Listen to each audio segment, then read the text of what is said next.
High everyone, स्वागत छ तपाईलाई फेरि पनि अर्को एउटा नयाँ भिडियोमा। फ्रेन्ड्स, टेक्नोले आफ्नो स्पार्क सिरिजको अर्को एउटा नयाँ स्मार्टफोन टेक्नो स्पार्क गो 1 लाई चाहिँ अनाउन्समेन्ट गरिसकेको छ र यो फोन चाहिँ हाम्रो नेपालमा छिट्टै नै लन्च हुने तयारीमा छ र कति प्राइस पोइन्टमा यो फोन नेपालमा आउँछ भन्नु पर्दा सायद 16-17 हजारको प्राइस पोइन्टमा चाहिँ यो फोन नेपालमा लन्च हुनेछ। सिरियसली फ्रेन्ड्स, यो प्राइस पोइन्ट अनुसार मोबाइल चाहिँ एकदमै बवाल रहेको छ। इन्ट्रेस्टिङ पार्ट के छ भने फ्रेन्ड्स, अहिले चाहिँ तपाईलाई यो मोबाइलमा एकदमै राम्रो डिजाइन पाउनुहुनेछ।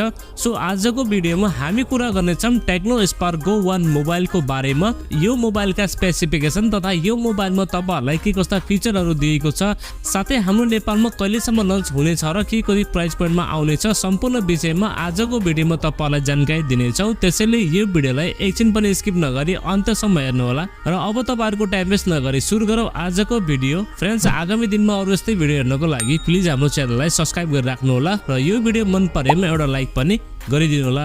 सबैभन्दा पहिला हामी कुरा गर्नेछौँ टेक्नो स्पार्क गो 1 मोबाइलको डिजाइन र डिस्प्लेको बारेमा।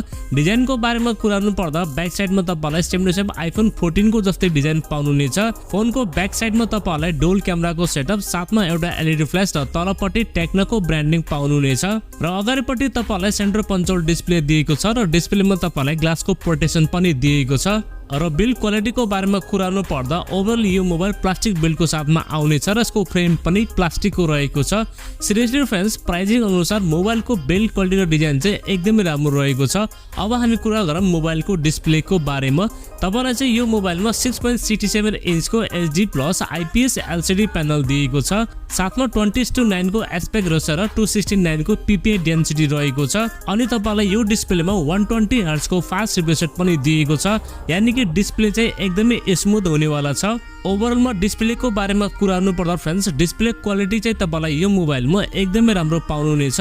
कन्टेन्ट वाचिङको लागि र गेमिङको लागि तपाईलाई यो डिस्प्लेमा कुनै पनि शिकायत आउने छैन। र परफर्मेन्सको बारेमा कुरा गर्नु पर्दा यो मोबाइलमा तपाईलाई युनि एसओसी को T615 चिपसेट पाउनुहुनेछ, जुन भने 12 नैनोमिटर बनेको चिपसेट हो। साथमा तपाईलाई यो मोबाइलमा LPDDR4S को र्याम टाइप र UFS 2.2 को स्टोरेज टाइप पाउनुहुनेछ। रिटेन नेट स्पिड पनि तपाईलाई यो मोबाइलमा एकदमै राम्रो पाउनुहुनेछ। ओभरअल परफर्मेन्सको बारेमा कुरा गर्नु पर्दा फ्रेन्ड्स, डे टु डे युजको लागि र नर्मल सेटिङमा गेमहरू खेल्नको लागि तपाईलाई यो मोबाइलमा कुनै पनि शिकायत आउने छैन। अनि सफ्टवेयर तपाईलाई यो मोबाइलमा out of the box Android 14 पाउनुहुनेछ, जुन चाहिँ हाई ओएस मा रन गर्दछ, जसमा तपाईलाई सफ्टवेयर एक्सपिरियन्स पनि ठिकठाकै पाउनुहुनेछ। अब क्यामेराको बारेमा कुरा गर्नु पर्दा प्राइमेरी क्यामेरा तपाईलाई 13 मेगापिक्सलको दिएको छ भने सेल्फी क्यामेरामा तपाईलाई 8 मेगापिक्सलको चाहिँ सेल्फी क्यामेरा सेन्सर दिएको छ। भिडियो रेकर्डिङको बारेमा कुरा गर्नु पर्दा पछाडि र अगाडिको क्यामेराबाट तपाईले 1080 को 30 fps सम्म चाहिँ भिडियो सुट गर्न सक्नुहुनेछ।